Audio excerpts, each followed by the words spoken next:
Bueno, pues aquí estamos, después de haber visto esta maravillosa obra, La Atalante. Es una película del año 1934 y digamos que, como viene siendo norma, para centrar la película, que en ese año, el 34, en España fue un acontecimiento, una pelea entre Paulino Uzcudun y Max Schmeling en Montjuïc, en la Plaza de Toros, y que fue con una, no sé, una audiencia, dicen, no se ponen nunca de acuerdo los cronistas, pero por lo visto casi 20.000 personas lo vieron. Fue el juicio, que fue muy famoso, de Aurora Rodríguez, autora de un crimen en la persona de su hija Hildegard, que sigue siendo un crimen incomprensible. Hildegard era una militante del Partido Socialista, educada por su madre en la lucha de liberación de la mujer, etc., y parece ser que apartándose de esas consignas de la madre, pues fue asesinada por ella. Fernando Fernán Gómez, en los años 70, creo, hizo una película de una enorme sobriedad y una gran dignidad tratando este tema, que es un tema que era muy difícil y muy escabroso, y era una magnífica película de Fernando. Digamos que Hitler liquida en un solo golpe en el año 34 a todo el ala extremista de su partido en algo que se llamó la Noche de los Cuchillos Largos. Italia fue campeona del mundo, la segunda campeona del mundo de fútbol, en un mundial celebrado precisamente en Italia. Es el año que muere Madame Curie, una mujer que fue durante el fin del siglo y los primeros años del siglo XX quizá de la de mayor autoridad a nivel científico. También a nivel científico tenemos que decir que muere Santiago Ramón y Cajal, premio Nobel español de histología. Fue la Revolución de Octubre en Asturias, quizá la región más proletaria de España, que se sofocó en menos de una semana, que Cataluña proclama la independencia en el año 34, que se estrena Yerma, de Federico García Lorca, lo cual es el suceso cultural del año en España, y digamos que a nivel cinematográfico internacional, Johnny Weissmuller, que había sido un campeón olímpico, que había recogido medallas en la Olimpiada del 24 y del 28, es contratado por Irving Thalberg para hacer el mítico personaje de Tarzán de los monos. Y bueno, esto es el año 34, cuando Jean Vigo está a punto de expirar, y dejaron lo que hubiera sido una obra que yo creo pues a la altura de Renoir. Y por cierto, hablando de Renoir, tengo que decir que antes me he explicado mal, que yo quería decir que el personaje de Michel Simon es el que estaba sacado del vudú, Salvador de las Aguas, no el del buhonero. Yo creo que tiene muchos puntos. Muchísimo. Y que fue una justa correspondencia que luego Renoir cogiera a Dita Parlo para gran ilusión. Es bastante curioso además que las grandes obras del cine como las de la literatura con mucha frecuencia son vasos comunicantes, es decir, que unos y otros se influencian, se ven, se toman, pero siempre de una personalidad muy grande, como es el caso de esta película, que es una película excepcional en todos los sentidos, de un hombre que además está acercándose al cine y, como decía antes Antonio, descubriéndolo a cada momento, cada encuadre, y sobre todo poniendo una cosa muy fundamental, que es que tiene una personalidad tan grande que en cine o cualquier otra cosa que hubiese hecho habría sido un gran creador. Bueno, y sobre todo que un tema como es esa iniciación a la convivencia, por así decirlo, ¿no?, de una pareja, está analizado con una modernidad asombrosa, las diversas fases de conocimiento por las que se van pasando, ¿no? El descubrimiento de la piel, el descubrimiento de que hay puntos de vista que no se comparten, no sé, el alejamiento, la huida, el echarse de menos. Hay planos de una modernidad asombrosa. Ahora que estamos hartos de ver escenas de cama continuamente, yo creo que las escenas de él cuando está pensando en ella y de ella en él son una cosa asombrosa. O sea, decían que, me parece que era André Bazin, que nadie había fotografiado la piel como Jean Vigo. Es una cosa maravillosa, ¿no? Es que a mí uno de los aspectos que me sorprende y me admira más de esta película es que es el cineasta del punto de vista. Es decir, todas las cosas que ocurren en apariencia pueden ser en principio incluso banales, pero lo que nunca es banal es cómo las mira él. Él trasciende lo que mira porque tiene un punto de vista, en primer lugar, absolutamente original. Después es tremendamente analítico y luego tremendamente físico, porque además, sabiendo el itinerario de esta película, que es una película que él no pudo supervisar el montaje, que ha pasado por muchos montajes, que al final, sinceramente, pues es muy difícil saber lo que hubiera sido esta película, asombra además pensarlo, lo que hubiera sido esta película si lo hubiera terminado de montar, de estructurar, de construir Jean Vigo. Entonces yo me fijo más en las imágenes, en sí mismas, porque en el fondo... Los planos. Sí, porque la estructura de la película, pues yo tengo mis dudas de si a lo mejor... Un plano sucedía a otro, eso, claro, es la que él tenía en la cabeza. En el fondo esta película no es más que un esbozo de lo que a lo mejor podría haber sido de haber podido terminarlas ya en Vigo. Entonces, como lo que sí que tenemos claro de él son los planos, las imágenes, el rodaje, es impresionante como algunas imágenes simplemente, pues eso, de una pareja de novios avanzando por el campo, por el punto de vista, por la forma de mirarla y por la forma de fotografiarla, adquiere una dimensión absolutamente nueva y que no tiene nada que ver con lo que es en sí mismo, que no es más que una pareja de novios andando por el campo. Es que con lo que dice Antonio, hay, por ejemplo, una imagen que es Dita Parlo avanzando con traje de novia por la Gabarra. Bueno, que eso es algo... No, pero es que eso, es que tú ves el mar y el cielo, eso mismo lo ha hecho, por ejemplo, David Lean en Lawrence de Arabia, andando por el techo, casi vestido de novia Lawrence, que era vestido de blanco, y en vez de ser el agua es el desierto, pero no es igual, aquí hay algo que es de un poder, de un vigor. Esa imagen que tú dices, evidentemente que yo estoy totalmente de acuerdo, es una de las imágenes más potentes de la película, sin embargo, en mi opinión, está cortada por una especie de intercalado de un plano de una madre y un niño que se santiguan, que a mí me da la sensación... Un plano a la rusa. Que eso es un plano, a la rusa. Que es un plano que no con los cielos amenazantes. Yo creo que ese es un plano que no sabían dónde... Persignándose. Yo creo que no sabían dónde ponerlo y lo han metido ahí. Y resulta que la belleza que tiene la mujer vestida de novia paseando por la cubierta de la barca, que es impresionante y no sabes por qué lo es. Bueno, y luego hay, yo sí creo que es de él, hay un momento cuando la barca va caminando y se enciende una casa, que es como Magritte o como Hooper, de repente solo se enciende, como la vida fuera de la orilla donde están ellos, porque todo esto tiene ese fluir de la vida, y a los lados están las fábricas que echan humo, están los pueblos que van dejando al lado, y eso está tan matizado poéticamente, lo que pasa que esa es una imagen de un poder, como tú decías antes, la pareja de novios, solo cuando salen de la iglesia y les va siguiendo el cortejo, está inventándose el cine, eso es una cosa de Murnau, es una cosa que estás en el borde de que el cine mudo ha dejado de ser mudo, pero todavía no es el cine sonoro, es esa tierra de nadie. Hay Murnau, hay Murnau, por ejemplo, cuando ella descubre la ciudad, que es como Amanecer, en cierto momento. Eso es muy parecido a Amanecer. Y hay una influencia muy grande. Elie Faure decía, hablaba de Corot en las aguas, en los campos que pasan y tal, pero a mí hay unas imágenes ahí, cuando pasa por las payozas al camino de la barcaza, también que me recuerda muchísimo es a Chagall. Ahí estábamos, hay una confluencia de gentes ahí. Recuerda quien recuerde, y yo creo que es todo absolutamente muy Vigo. Sí, no, que es suyo, que coincide en la época con los dos. Al revés, se ha copiado muchísimo después. Hay escenas, perdona Juan, y ahora ya sigues tú, por ejemplo, que yo veo Casco de Oro. O sea, Jacques Becker, en el baile, todas esas escenas, esos cascos de oro, pero de planificación, de construcción de los tipos, en los fondos, los personajes. Y parte de un baile de French Cancan también. Yo quería incidir en dos cosas que ha dicho Antonio que me parecen fundamentales. Que es lo del punto de vista y el otro día hablabais, hablando de manos peligrosas, hablabais de la fisicidad. Decía, creo que Fernando Méndez Fleite, que es una palabra que me resulta muy difícil de pronunciar, muy difícil. pero que se refiere a lo físico. Y entonces, esta película, que por un lado, bueno, él hablando del documental, él dice cómo defiende el documental y lo que él llama el cine social, y explicando que al decir documental se refiere a que yo quiero contar historias de gente que come, dice. O sea, de gente de verdad. Pero eso depende cómo lo cuentas, porque depende del punto de vista con que lo cuentas, que es lo que apuntabas tú. Entonces, al contarlo con un punto de vista con una capacidad poética tan asombrosa y con una capacidad creativa personal tan total, ese documental se convierte en una cosa mágica, que es lo que pasa en este paso de la Gabarra. Se trasciende. A través del Sena. Y esto de lo físico, y diré lo físico mejor que fisicidad, porque seguro que no me sale. Vosotros habéis visto muchas películas en que un reducto tan estrecho, esté la gente tropezándose en camarotes tan pequeños, en que no solo el erotismo, sino la convivencia, como tú decías antes, sea tan importante cada movimiento, cada choque, cada roce, el cómo se acercan unos a otros, cómo Michel Simon y ella en ese disparate de camarote que tiene Michel Simon, lleno de cosas rarísimas, entre ellos unas manos en un frasco. No puedes pensar que haya ninguna relación erótica, digamos, entre Michel Simon y Dita Parlo.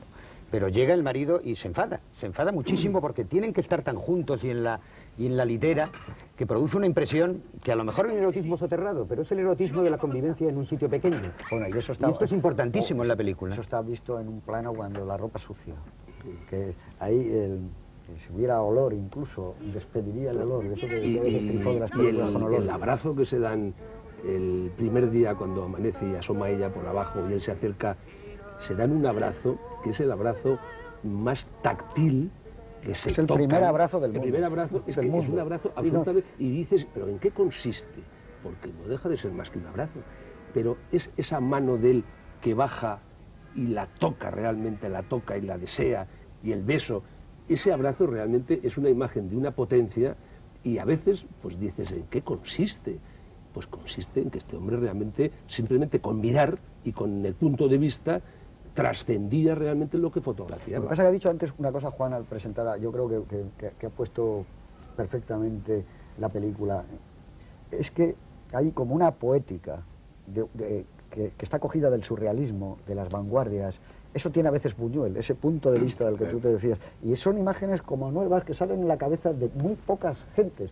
Lo demás, hay grandes maestros del cine, pero bueno, tienes como unas referencias. Hay una gran influencia de la vanguardia y del surrealismo. Bueno, de Buñuel concretamente, yo tengo aquí un texto de que él presentó en su cineclub a propósito de Niza, y él pidió perdón a los espectadores porque él lo que quería haber puesto era el perro andaluz.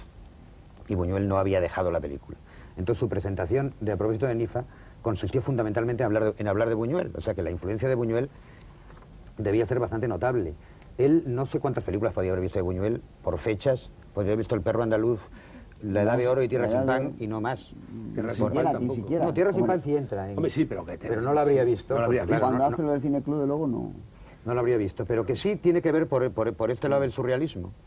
Y otra cosa que a mí me fascina en esta película... Lo que pasa que yo creo que más que influencias de Buñuel, eran influencias de Jean Vigo y de Buñuel de otros. Sí, yo creo que son los que les influenciaron a los dos. Y los rusos. Era un clima que había en ese Son momento. influencias, sí, porque Y los el rusos- surrealismo y las vanguardias están presentes en muchísimos planos de esta película. ¿No os parece fascinante este comportamiento descarado como animalitos que tienen en la gabarra ellos, que son un poco como los gatos, o sea, que se echan uno encima del otro, se tumban al suelo? Bueno, hay un plano de él que avanza hacia ella gateando. Sí.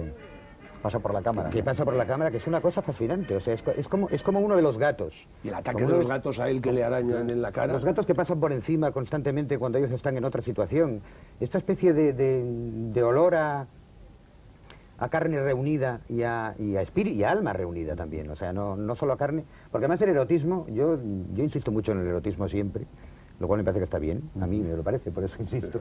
Y hay mucho en esta película, hay mucho. O sea, muchísimo. Aquí se tocan más que en otras películas. Bueno, y esa cosa fascinante que hacen, ese juego gimnástico que hacen espalda contra espalda. No, y solo se nota, por ejemplo, principio. cuando él está en la cama y ella sube y coge su sitio, en la manera en que ella se va a abrazar a él, ese ritual, esa ceremonia, ya es toda una lección. Y la Además, sensualidad del propio vestuario de Dita Parlo. Dita Parlo va vestida de una forma absolutamente sugerente y se entiende esa sensualidad que hay en ese pequeño reducto geográfico que es la barcaza esta, que este hombre consigue que tenga un sentido verdaderamente, como yo decía antes, táctil, que es que se tocan los cuerpos y las manos. Y Lo que pasa es que no hay solo eso. O sea, aparte de claro, o sea, por ejemplo, digo respecto a la historia de amor.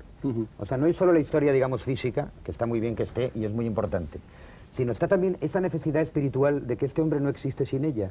O sea, esa primera noche de niebla que él no la ve, y está ahí, y prácticamente tropieza, y está buscándola como un ciego porque no puede vivir si no la encuentra. Es una cosa que, bueno, tiene que ver con la necesidad física de tocarla, pero tiene que ver con, bueno, como luego se demuestra en la película. En cuanto ella falta, él no existe, él se vuelve loco, él enloquece, él entra en el surrealismo más total de la película. Claro. A mí hay una cosa que siempre me ha fascinado, que lo cuenta muy bien Truffaut, que le adoraba a Jean Vigo, naturalmente, y él dice que es muy difícil, se puede hacer una película realista, y él pone ejemplo la de Abu de Souffle al final de La Escapada, y se puede hacer una película esteticista, como hizo Las Noches Blancas Visconti. Pero unir esos dos conceptos en una película era imposible hasta que Vigo los une, porque mete el esteticismo nunca gratuito junto con un realismo tampoco gratuito. Y eso que lo han intentado muchas personas es muy difícil que salga. Por ejemplo, la primera película de Nicolas Ray, Los amantes de la noche. Esa es una película de una influencia de Jean Vigo notable, ¿no? Ha habido muchos, pero no lo consigue, porque aquí no te parece nunca un esteticismo baldío. Es que no es esteticismo, José Luis. Pero bueno, llámalo, como lo decía. Es lo que decía antes de poesía. Es estética, Es un punto de vista que ha dicho Antonio y tiene mucha razón. Es el punto de vista de un poeta. Este es un hombre, por todo lo que hemos leído sobre él, y yo una vez coincidí con Truffaut en un festival lejano en América del Sur, Italia, y estábamos en un hotel y a veces comíamos en una mesa al lado, estaba con su mujer, pero alguna vez hablábamos de eso.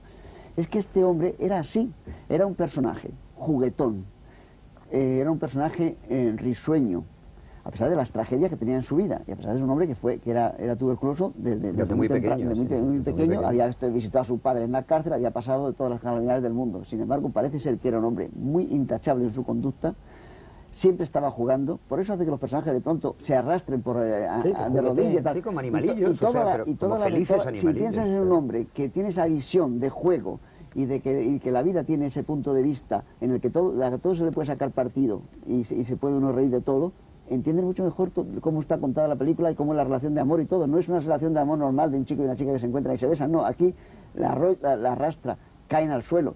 Alguien dijo, y tenía razón, una novia vestida de blanco que la derriba el primer día y nada más llegar sobre una barcaza que transporta carbón. ¿Cuál es una situación? Y entre gatos. Entre gatos. Es decir, que todo eso era la forma de ser y de ver de él. Lo que a mí me parece asombroso es que ese hombre, con esa tragedia, con esa forma de vida, con esa falta de dinero, con ese tener que trabajar, hay cartas de él en las cuales pide desesperadamente a ver quién va a empezar una película y de qué puede ir, de algo. Dice, a ver si puedo ir de ayudante de cámara, a ver si me deja. Y llega a ayudante de cámara y llega a dominar un poco la cámara y a hacer cosas.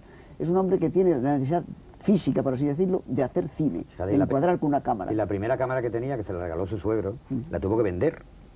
No, bueno, deja de ser asombroso un hombre que está muriéndose haciendo esta película en unas condiciones tremendas, la rodó creo en diciembre. Con nieve, como se ve en la película. Nieve, con un frío mucho frío. horrible, el tuberculoso. Nunca deja pasar nada, un pensamiento de muerte, malvado, ¿no? Al contrario, ese final es una alegría de vivir, es una esperanza. Es la única vez, yo creo, que utiliza lo que había hecho mucho en Cero en Conducta, que era la cámara lenta, el ralentí, la batalla de las almohadas, ¿no? Aquí creo que es el plano final nada más del mar, que está ralentizado. El río.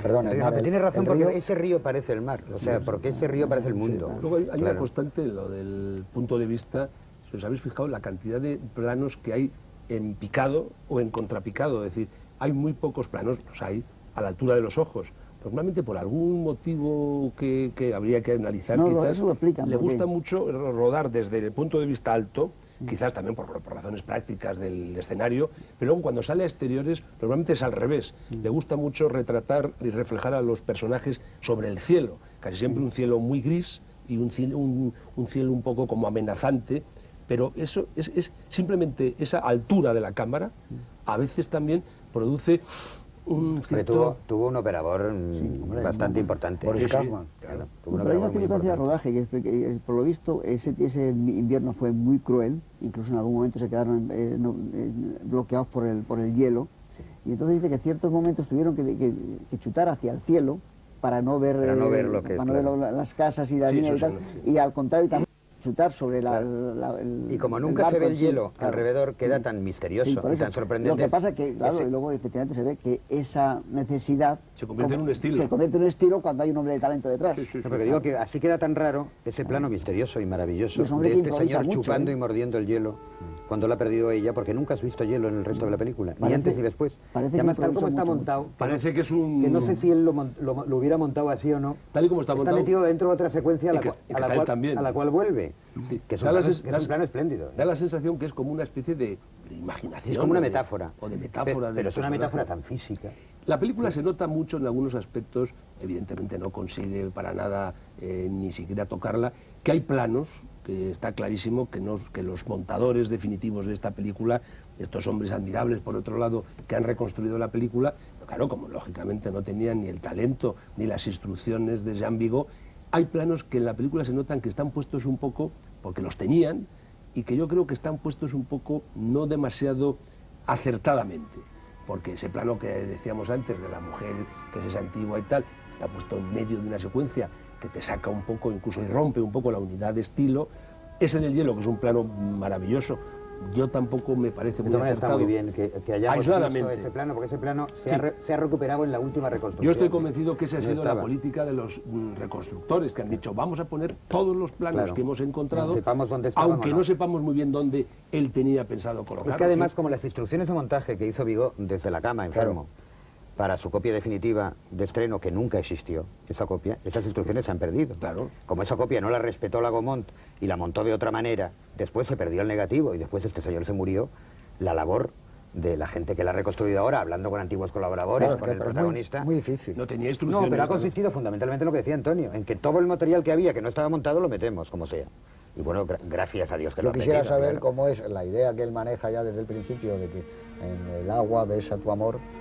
Si hubiera sido así, tal y como lo meten al final de la película, yo no sé si esa era la idea exacta que tendría él de dar ese momento mágico de Es que lo que de verla en asombra, el agua, lo, ¿no? lo que asombra, entre otras cosas, es lo que hubiera sido esta película si la hubiera podido terminar su autor. Porque no cabe duda que es una película totalmente de autor, que él lo único que ha hecho ha sido rodar el material, pero que al no poderlo estructurar, construir, montar, pues no deja de ser yo creo que un esbozo de lo que hubiera sido la película. Sí, bueno, pero tampoco confundamos al público, vamos, supongo que no hace falta confundirlo porque han visto la película. Quiero decirte que el material en sí mismo, como bueno, también claro. se ha dicho aquí, Sí, es sí, tan sí. potente. Sí, sí, claro. No, es En que cualquier caso, cada imagen de la película, Y aisladamente... además tienes la sensación de que muchos son tomas únicas, de que él ha debido Sí, de porque rodar eso- en una eso- carestía. Eso se ha dicho en el Claro, documental. y además Esta tienes la película se hizo sensación que es con muy cierto. con muy Muy pocos pocos medios, metros, con muy poco dinero, con muy poco tiempo, con un señor absolutamente con la salud absolutamente quebrantada. Bueno, interrumpió Decía el rodaje Juan- una vez, Daniel. Sí, sí, con y el además rodaje dice una cosa interrumpido. que los colaboradores, que eran todos amigos, íntimos todos, se dice que se dejaban la piel porque las horas pasaban sin darse cuenta. Y daros cuenta que, por ejemplo, este hombre se mete en el agua, que debía estar totalmente helada, y hace una serie de cosas, pero parece que Vigo tenía tal convicción para convencer a la gente, tal, que la gente le seguía y porque creían en él de una forma absoluta. Y esto es una película hecha con los amigos. Yo viendo la película, tú decías antes lo de Amanecer, yo creo que hay una influencia, eso es evidente, y también de la Berlín Sinfonía de una gran ciudad. Pero a mí me parece que hubiera sido un maravilloso director urbano, John Vigo. Yo creo que capta Mira, cuenta la ciudad cuenta la ciudad con una crudeza, una prodigiosamente, crueldad. y con un punto de vista tan Bueno, aquello- personal que no lo tiene nadie. Eso- Hubiera sido un cineasta urbano Cuando va por fantástico. la mañana y viendo los escaparates, aquello es fascinante. Cuando llega la noche, aquellos Dickens, Dostoyevsky, o sea, lo más duro de los humillados y ofendidos Ujú. de la ciudad. Y luego Ese ladrón al cual persiguen tan cruelmente, Sí, sí, sí, ni sí. siquiera le pueden coger la cartera porque la había tirado antes. Ese jorobado que se le acerca a ella son a la rasgos, noche. rasgos Son ¿verdad? unos rasgos de una ciudad terrible. Y luego de las influencias que decís, a mí me parece que el personaje del buhonero de la bicicleta, con la trompeta, el bombo y tal, no solo hay influencia de ese personaje en el personaje de la Estrada, en todo Fellini. Ese personaje, si se pensara que era de Fellini, es totalmente feliniano. Claro, pero y es todo que- lo que le rodea. Es que está muy bien visto la comparación Fellini-Vigo. Él iba a haber hecho una película Porque- sobre circo, ¿no? Ya Sí, no lo- sí, sí. claro. Claro, Entonces él claro. aprovechó para meter cosas de las que a él le Es que hay importaban pocos, y le hay interesaban. pocos directores que unan un realismo con una poética mágica en la, Bueno, en eso la es un historia poco del cine. lo que decía Truffaut, Claro, con una por poética y eso digo que además lo de con una Fellini está estética. muy bien, O claro. llámale estética o esteticismo, porque pero, ese personaje- pero hay momentos que es verdad, que yo creo que tiene razón Truffaut, que tú estás viendo Las Noches Blancas de Visconti. Hay algunas Pero cosas el que, personaje ¿esto del, cómo es? del buhonero es que es mágico en sí mismo. Es decir, hay momentos que piensas que es irreal, porque es un personaje que está aislado como de la realidad. Hay unos De planos, la vida, no tiene nada. hay unos planos que está como cruzando el muelle, él en la bicicleta, o no sé si van con la trompeta, Van dando con el bombo como y un tal, saltimbanqui. que realmente dices, si esto es todo Fellini, en el Bueno, fondo... ¿y cómo es el personaje Michel Tipo? O sea, Bueno, ¿cómo es el tío Gilles? Bueno, y o cómo es el Père mundo, Gilles? y el mundo del tío Gilles, el camarote ese, las cosas que tiene ahí, los artilugios, los mundo, cachivaches... Ese muñeco patético, Sus esa tatuajes. espina gigantesca que tiene ahí, los tatuajes que se pone el cigarro en el ombligo. La navaja que se corta, se hubiera hecho feliz a don Luis Buñuel, que ahí se me dio cuenta, saca una navaja y se pega un tajo. Sí, en el- eso es como el perro andaluz. Sí, sí, realmente, se tiene pega razón. un tajo, es Que absolutamente lleva tatuajes buñuelesco. para no pasar frío, dice. Es un Y personaje luego lo de las maravilloso. manos, ese amigo que se ha muerto maravilloso y tiene las manos... Que solo metidas en- conserva sus manos, dice. Es un Ese personaje número. que además cuida a su patrón como si fuera un niño. O sea, porque cuando el patrón está desesperado, que a propósito, tú lo has dicho, esto es una sensación mía. Cuando este señor se vuelve loco porque ha desaparecido su mujer, hay planos del protagonista que se parece a Truffaut una barbaridad. Sí, eso te has notado siempre. has fijado tú también? Yo me he fijado Claro. siempre que por la misma estatura, al mismo tiempo, son idénticos en muchas ocasiones, sobre todo cuando lleva la gorrilla puesta y tal, es como Truffaut, la misma contextura, la Sí, misma, sí, la me misma alegro- altura, me alegro todo. que lo pienses tú no, también, porque es que yo lo he lo pensado pensé nada más rápido. verlo. Pero vamos rápido, de verdad, es una cosa que me trajo a la memoria, porque claro, no sé, yo después ya a Truffaut le perdí la pista, pero claro, yo conocería a Truffaut que tendría Truffaut 25, 26 años, una cosa así. Y ese hallazgo de cuando va Michel Simon por la ciudad a buscarla a ella y oye la canción De con los una especie de marineros. primitivo jukebox, eso, ¿cómo se llama? Eso es una cosa portentosa, ese momento cuando él entra, que ella está oyendo, eso es una Se cosa- refleja en el... Pues Y se se la, refleja. se la carga en los hombros y se la lleva. Eso Coge. es maravilloso. Bueno, de como todas un maneras, personaje de esos fordianos que cogen a la chica y se la llevan, ¿no? es de esas películas que dice, cuando hay que hablar de autores, vea usted esta película. Esta es la de un hombre, con poco dinero, con poca salud, con todos los medios en contra, con la climatología, y sin embargo, y con un guión que no era suyo, pero que él lo adapta. Pero lo adapta en lugar de hacer esas cosas que hace, yo ahora voy a adaptar y hacer una tontería diferente, no, lo que hace es llevarlo a su terreno y hace una película Y que esto dice Juan, y el erotismo está Sí, no, previsto, sí. y está claro toda la relación suya con su mujer que la ha trasladado a esa barcaza, y hay una relación continua de juegos, de equívocos, de claves secretas, pero sobre todo que está tan bien contado. Yo creo que es tan moderno esa relación de pareja del año 34, los celos, cómo va surgiendo cualquier elemento Pero esa relación perturbador. de pareja Es una cosa con gatos, con el tío Jules, con el niño. agobiada, claro. Agobiados en el Claro. barco, que de repente ya Con sale el niño camisón. más triste del mundo. Yo nunca he visto un niño más triste en ninguna otra película. Ese chico que está allí. Qué tristeza, desde que ya empieza la película y van ellos, salen los primeros de la iglesia. Ese Ya le dan chico, capón, me Pero parece ese una chico cosa- tiene un gag inconsciente, porque yo creo que él no lo hace queriendo, que es maravilloso en la película. O sea, cuando el tío Gilles toca el disco con el dedo, y Bueno, se eso cree, está- él y nosotros, que está sonando el disco, y es el otro que está tocando el acordeón, es precioso. Yo ahí es donde entro en el mundo, en lo que explicaba Antonio, que es posible que en el montaje de Vigo, en buen surrealismo, no hubiese puesto al niño. Yo eso pensaba la primera Un vez tío que que lo vi. empieza a tocar y suena. Eso me parece que es genial. Yo pensaba que era una licencia Yo que el pienso tío que tocaba... en ese No, pero la tipo de película pero cosas- está rodado el plano. La película es Sí, muy pero era para realista otro siempre, sitio. ¿eh? Claro. No, pero está muy bien. realista siempre, porque esa cosa tan poética y tan mágica de si metes la cabeza en el agua verás a tu amor, y lo primero que hace es meter la cabeza en un cubo. Después se tira al agua en otro la momento, ve. que es y la ve, pero después al final cuando ya no está. Claro. La ve en un plano maravilloso que está allí como vaporosa con su Además está como trazo blanco. dividida. Ellos están como en una nube, esa pareja. Fuera de allí no hay nada. Y luego sales de la nube, porque cuando salen es salir de esa nube, de ese lugar, de ese refugio Pero es de los primeros cálido. minutos que tú hablas, esa Claro. comitiva de la Habla boda. con la Bueno, comitiva, eso eso es un cortometraje. Yo creo que los genial. primeros 10 minutos de esta película para mí Bueno, es en una esa de las comitiva cosas reveladoras. ya está el erotismo, es el humor. Hay uno que le toca el culo a una señora, nada más empezar. es que es Bueno, una y el comitiva. final de esa comitiva. Maravilloso. ¿Cómo entra esta mujer en el mundo del Atalante? ¿Cómo la cuelgan? ¿Cómo la colocan en esa barra y empujan para que entre? Es sin el En sentido del otro humor, mundo. lo domina sí, todo. sí, sí. bien. Sin el sentido del humor no se puede ver esta película. Ese traveling, donde van los recién casados caminando por la calle del pueblo, luego van los de la comitiva, ese traveling lo ha podido hacer 10 veces Chabrol en El Carnicero, ¿no? Pero por el misma, como por la misma calle, por el mismo Y con el sitio. mismo fondo. Pero no tiene esa potencia que tiene esta imagen. Es que la imagen es tan poderosa. Luego debe ser la fotografía, claro, lo de Kaufman. Sí, Boris también. Kaufman es muy importante. Es el atrapar la época, ha atrapado el espíritu de la época, del año Ya. 34. Solo aunque oigas y sí París, es algo que ella ya oye la moda, lo que se va a llevar. Estás como, no sé, estás atrapado en un mundo mágico que lo ha creado él a base de un plano corto, de un plano medio, de nada, y de- como dice Juan, en un sitio muy agobiado. Y de una ingenuidad enorme. Yo creo que es un hombre bueno e ingenuo. De una por todo lo pureza. que sabe. De una pureza. Una o sea, pureza yo creo grande. que- Decían que era un hombre muy, naif. muy honesto, todo, lo repiten todos. Y muy Porque amigo de sus realmente amigos. Fue una, vamos, no voy a decir nada, es una obviedad, pero evidentemente que hubiera sido este hombre si hubiera seguido haciendo cine. ¿eh?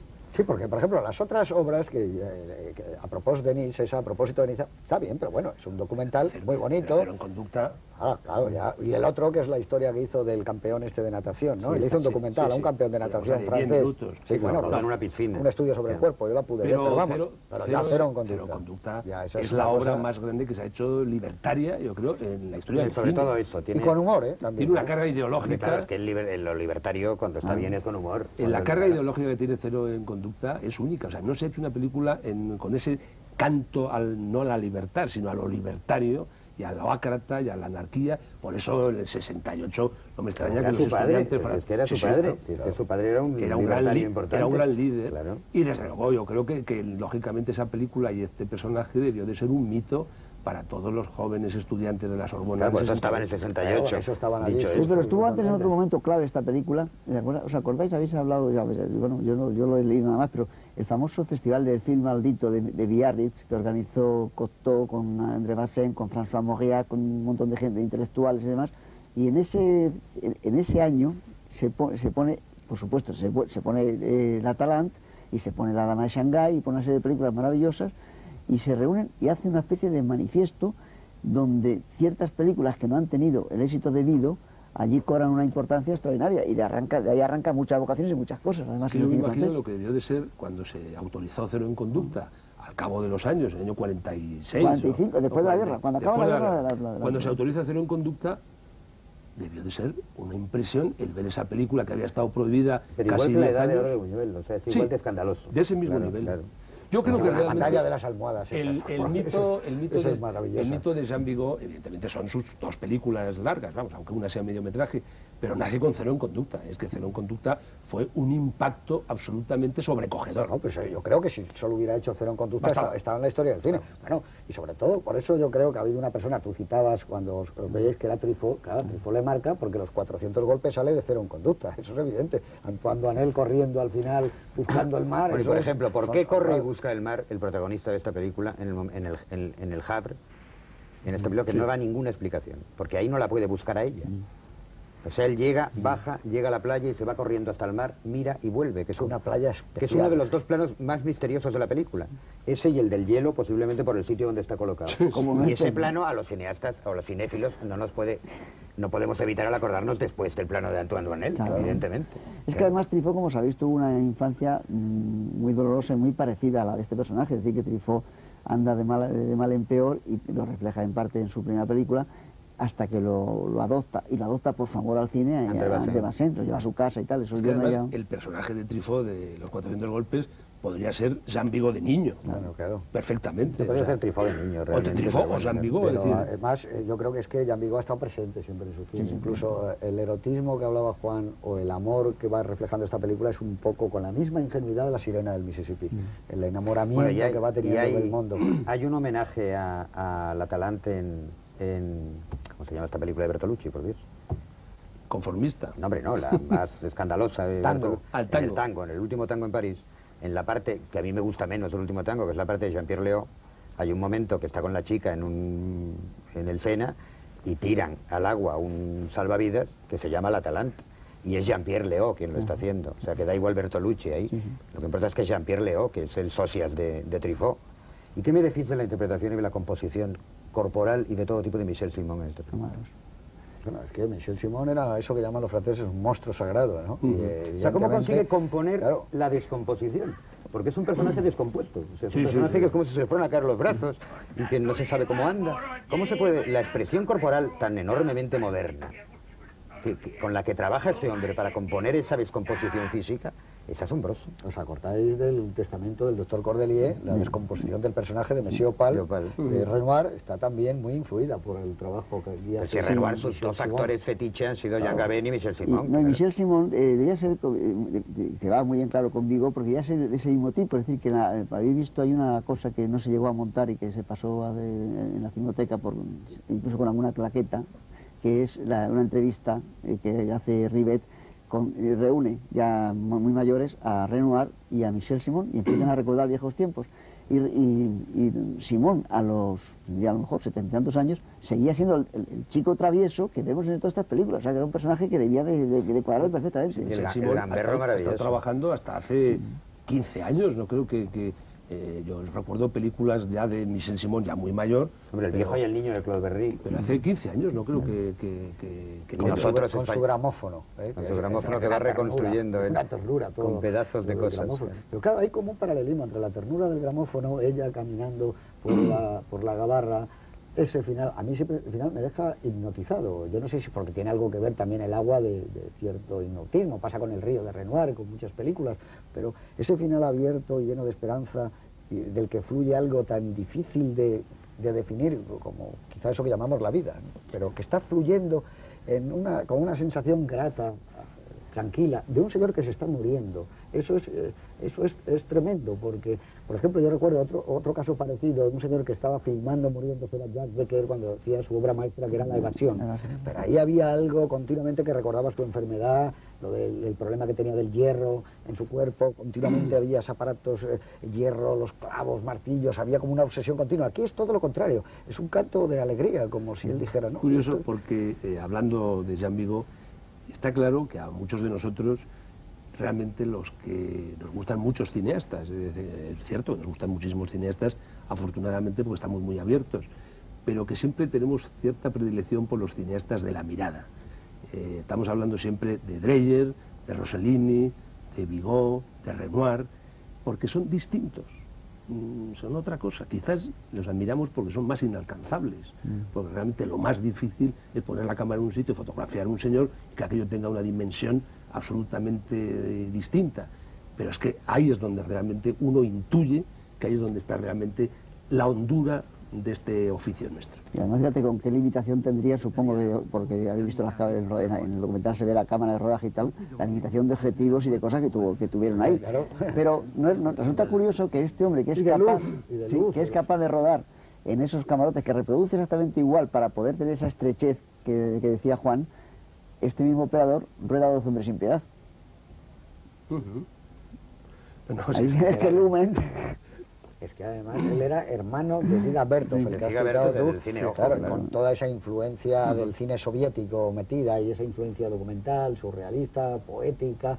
Es que hay mucho de Prévert, el cine de Jacques Prévert hay mucho metido aquí, del primer Marcel Carné, en aquellas películas, El muelle de Brumas, que son películas que las vuelves a ver y tienen un enorme valor también y una gran riqueza de imagen. Lo que pasa es que lo de Jean Vigo es una cosa...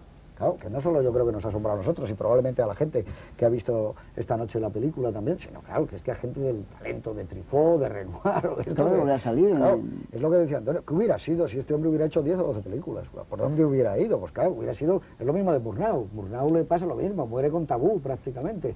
Y claro, son obras maestras y sobre todo que dan pasos gigantes en la evolución del cine. Hay que agradecer al chauvinismo francés el que Jean Vigo esté tan presente constantemente, porque este talento se da en otro país. La capacidad que tienen, por ejemplo, una cosa muy curiosa en este caso es que la productora que destrozó Gaumont, esta película fue la Gaumont, y la Gaumont, años después, o sea, otras personas son las que han reparado las han reparado. Y luego en los años 90, ya antes de ayer, otras personas recogen todo el material, se van a Londres y reconstruyen la película.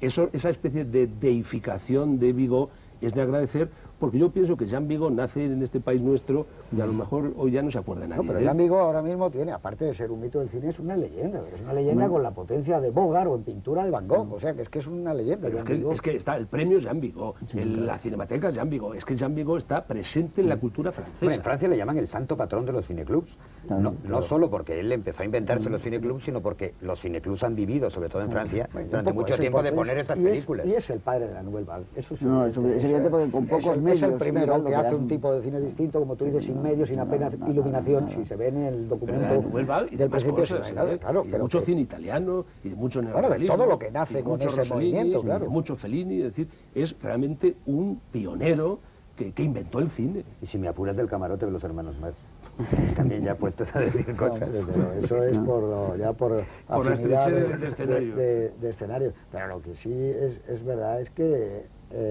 y además es como el primer cinéfilo que hace una película. Y eso también se nota, porque hay un amor... Es cine de cinéfilos. Y hay una pasión desbordada por el cine. Es el hombre que se muere por hacer cine. Claro, y antes de morir se hace cine. Pero por hacer cine, no por citar cine. Por hacer cine. O sea que es una cinefilia muy pura y muy... No es a base de guiños, muy fresca y muy a base de guiños, de tonterías. Es por hacer cine y por inventar el cine. Pero no hay ni un guiño, ni una concesión, ni una retórica, ni una nada. No, él hace ese plano que tú citabas antes, de la pareja van como entre los árboles, entre los helechos, y eso es como si se inventara por vez primera ese plano. Tienes esa sensación de algunos planos de Murnau, de que dices, es que esto es la primera vez que surge, hay alguien que ha pintado por vez primera en una tela algo que no existía antes. Tiene el encanto de los primitivos. Esa mirada que tú decías son las primeras miradas, el abrazo que se dan ellos es como el primer abrazo de la creación. Es la pureza. Yo les recomendaría a los televidentes que si la han grabado, que espero que la hayan grabado mucha gente, la vean bastantes más veces, porque yo, una cosa que pienso, de la que abusamos en este programa, me parece a mí, es de decir mucho lo de obras maestras. Y ya cuando decimos una obra maestra absoluta, decimos, porque yo soy el primero que lo digo, lo que pasa pero digo que este caso, el de Ordet, son casos en que de cara a quienes nos están viendo, no hay que tener miedo, no hay que tener miedo. Ordet, es el de Stromboli, es el del Buscavidas, es que yo creo que el cine, y a lo mejor se me nota mucho por donde me muevo, pero yo creo que el cine ha hecho en los 100 años de vida una cantidad de obras maestras incomparables con cualquier otro género. No hay tantas buenas novelas en en el mundo, en el siglo XX, como tantas buenas películas, ni tantas buenas óperas, ni tantas buenas pinturas, ni tantas buenas creaciones musicales. El cine, yo no sé, yo creo que ha sido el siglo del cine. Eso lo hemos oído muchas veces, pero lo suscribimos. Pero es que lo creo. Entonces, cuando tú dices eso, dices, ¿cómo no va a haber 50 películas, 100 películas, pero incluso si eso, en el cine español? Si eso estadísticamente es cierto. Porque a mí cuando estaba contando esto, Antonio, de la deificación, hay esa película española que se llama Vida en sombras. Ya se me estaba yo acordando en ese momento. Está en esa línea de Jean Vigo. Y hoy día ese señor no habla de él nadie. Llobet, pues Lorenzo Llobet. Se hacen votaciones y tal, nadie se acuerda. Vas a diccionarios del cine español y ni se le menciona. Y es un señor que hizo una sola película absolutamente asombrosa. Por eso dices tú que si Vigo hubiera sido español, a lo mejor le había pasado la que a Llobet. A eso me refiero. No he querido citar a Llobet, pero es así. Y hay un plano, por ejemplo, en Vida en sombras, donde Fernando Fernández Gómez va a comprar una revista cinematográfica, un kiosco, que es eso, es Jean Vigo, está la pasión desbordándose por el encuadre. Eso es algo... No, es que Lorenzo Llobet... Que pues si logramos hacer algún día qué grande es el cine español, meteremos Vida en sombras. Meteremos Vida en sombras y la gente, muchísimas personas no conocen esa película. De todas maneras, como información así para los espectadores, en este año de tantas listas por todas partes, la revista Time Out esta de Londres, que volvió a hacer sus 100 como lógico, la novena empieza en Ciudadano Kane y la novena es esta película, es La Atalante. Bueno, sigue siendo, 1995. ¿Qué ibas a decir? Vida en sombras. Vida en sombras es un poco más sorprendente. Nosotros no tenemos... Podía estar Vida en sombras pero en esa lista. Pero si no está ni en las listas españolas. Bueno, y ahora lo más difícil, Juan. Ni en las listas dime el españolas. plano que coges de esta película para tenerlo, tu plano de Jean Vigo, del Atalante. Claro, si es que son muchos. Pues eso digo, claro, ¿no? Si es que son muchos. Tiene que ser erótico, ¿eh? Es que tengo aquí como 1, 2, 3 y 4. Mira, yo lo tengo apuntado, erotismo, no creas que bueno, no pues lo entonces tengo. en vez de un plano me vas a permitir una secuencia. Venga, una secuencia. Que es la secuencia esta del acto amoroso a distancia de cada uno en su habitación, sin verse y experimentando las mismas sensaciones y llegando al orgasmo al mismo tiempo, los dos sin verse a distancia. Y con una cosa curiosísima que habréis observado, que es que los dos que están en dos sitios distintos, se refleja sobre ellos una sombra en punto, como en lunares que no se sabe de dónde vienen, pero que tienen los dos. Sí, sí. Y que debe ser el punto de vista de Vigo, que tenía lunares, o sea, debe ser porque es quien los está mirando. Pues sí, podría haber elegido muchas más, pero a mí esa secuencia me parece magistral. ¿Y tú, Antonio? Yo, insistiendo un poco en lo que dice Juan, y buscando más que momento imágenes, de esa secuencia destacaría dos imágenes, que es los dos momentos en que él se acaricia el pecho y ella se acaricia el pecho discretamente. Parece que son dos momentos de un erotismo realmente muy notable. ¿Y tú, Juan? Voy a salir del erotismo. Para mí hay un momento que son dos planos realmente, el de la calle famosa de Chabrol, que decís, de ellos viniendo.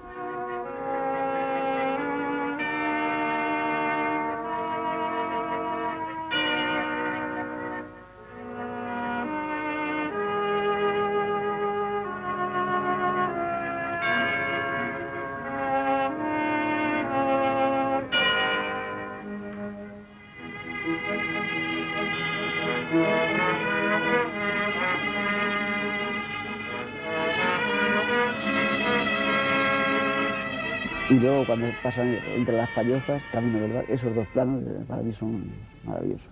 Pues yo voy a coger también otros dos. Yo voy a coger el de la novia vestida de blanco pasando por la gabarra en esa especie de atardecer oscuro. Con las chimeneas. Con las chimeneas, con esa casa que se ilumina, la ventana de arriba y la ventana de abajo, que es como yo.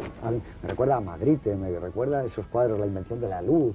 Y luego el último, porque yo por fidelidad, la primera vez que vi yo esta película en un cineclub, como supongo que la veríamos todos, yo ese último plano yo me quedé, porque además es un plano largo, claro, debe estar duplicado, y ese fluir, yo no sé, creo que ahí pues me gustan esas películas contemplativas, me gusta el río, por eso, me gustan esas películas donde va fluyendo algo muy difícil de definir. El plano que hizo Kaufman, porque ya estaba él en la cama, ya no podía, lo hizo en una avioneta, y además capotó la avioneta, lo que pasa que no le lo primero que llegó, ¿te ha pasado algo? No le pasó nada, ¿has hecho el plano? Lo he hecho el plano.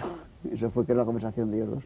Hay de imágenes, esta película está plagada. Y el plano del hielo, el plano del chupando el hielo. Y el de la playa que decía. Es una playa, yo nunca he visto nunca una playa. No, los dos abrazos, el que hemos dicho antes, y ese otro segundo abrazo en que se van acercando ellos a cámara, y no la cámara a ellos, sino ellos a cámara, y se acaba. Ese mundo que has citado tú del ladrón, tirar y ir a por él, esa nocturnidad es como Chaplin, es la mujer de París de Chaplin. Sí, pero Bueno, es que a él le gustaba mucho Chaplin, parece el también, folletín sí. del 19, el gran folletín del 19. Y además es un actor, por lo visto, todo ese grupo de gente, eran gente amigos y tal, y apareció ese famélico, y ahí se lo inventó todo el robo. O sea, parece que, porque su primo Riera, Albert Riera y tal, que estaba en el rodaje, eso se lo inventó, como se inventó lo de las colas de gente en paro, esperando a la puerta de las fábricas en medio del hielo y todo eso, también se lo inventó, que tenía una gran capacidad para inventar sobre la marcha. Lo que es más difícil en esta película es decir que no nos guste. Claro, que esta película invernal, porque además es una película como invernal también, ¿eh? Gris, Gris. plomiza, es una película plomiza. Es que esas Yo fotografías... creo que no hay un plano con sol. No, es fotografía de cine mudo todavía. Es posible que alguna de esas limitaciones de las emulsiones y de todo han resultado en planos maravillosos que nos encantan, pero que a su vez en aquel momento fueron limitaciones. Ya no se puede reproducir esa Limitaciones. fotografía, eso es imposible, no te lo dan las emulsiones. Nunca puedes sacar ese blanco y negro de Chaplin o de Murnau o de Jean Vigo.